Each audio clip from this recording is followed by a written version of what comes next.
il faut savoir l'annoncer. Il ne faut pas l'annoncer comme si ça ressemble à une conclusion.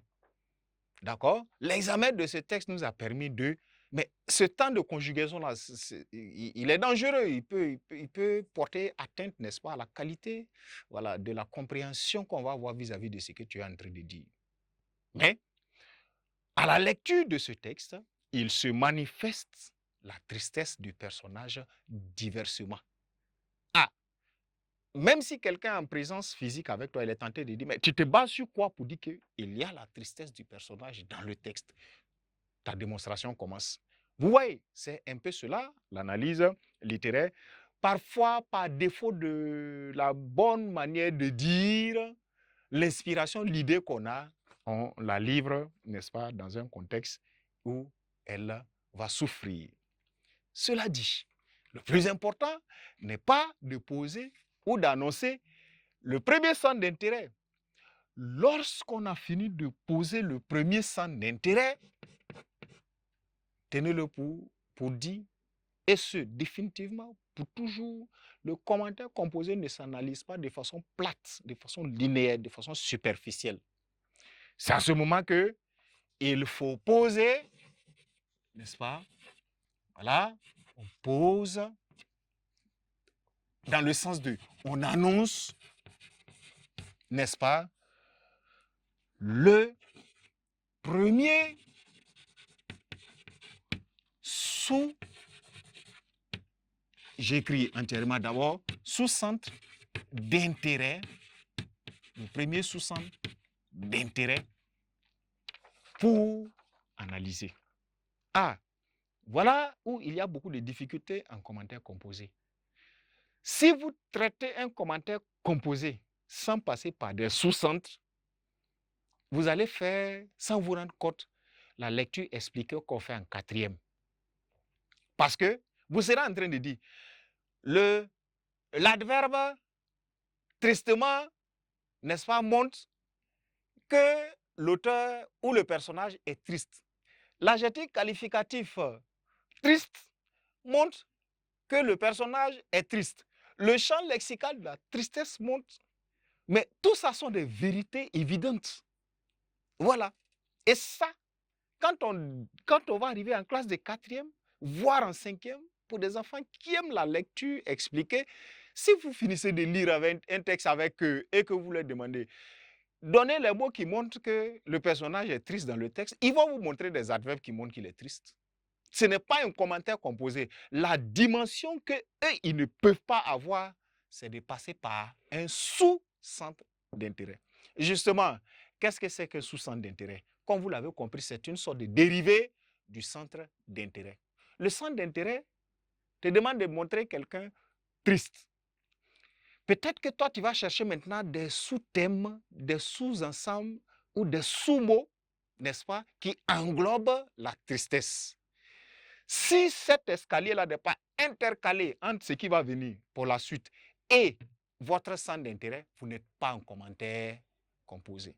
Voilà pourquoi c'est fondamental. Il est important de toujours, après l'analyse du centre d'intérêt, poser, n'est-ce pas, le premier centre d'intérêt, le premier sous-centre d'intérêt par lequel on se propose pour passer à l'analyse du centre d'intérêt.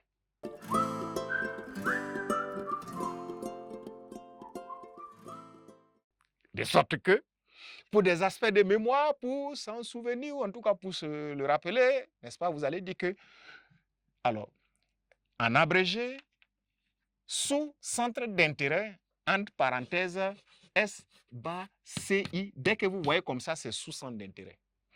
2 points, d'accord? C'est un prétexte, virgule. Encore plus explicitement, un sous-thème.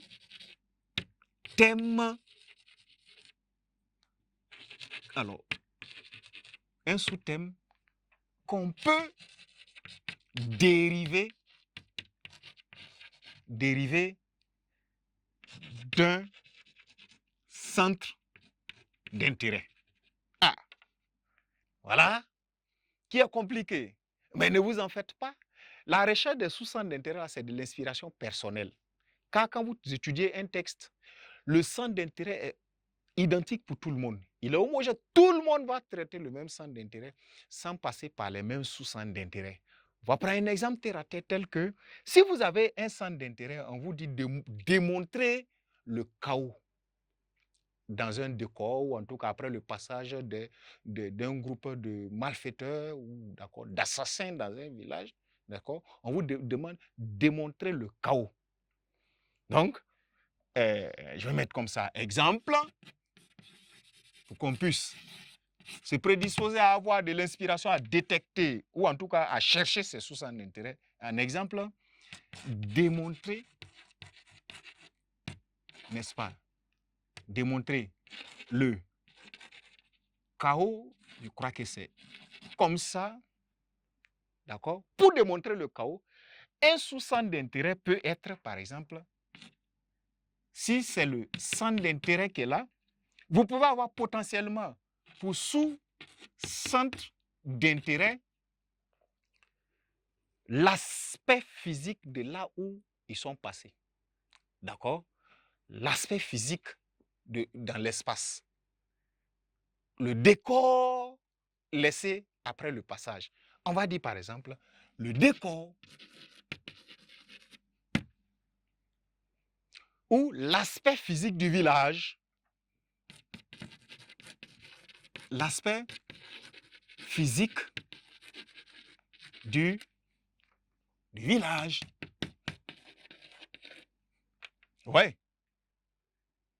Et quand vous regardez, effectivement, ça dérive, n'est-ce pas?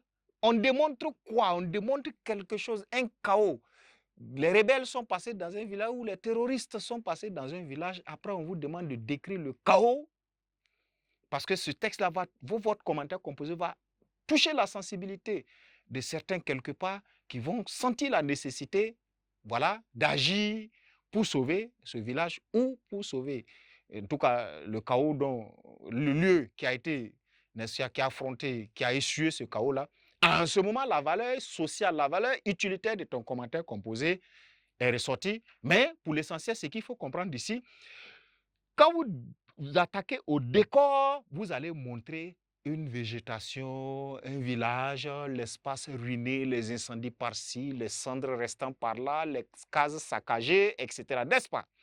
C'est en démontrant le décor que vous allez vous rendre compte que vous êtes en train de parler du chaos, comme le centre d'intérêt. Autrement dit, on ne traite jamais directement un centre d'intérêt, on le traite à partir d'un sous-centre d'intérêt.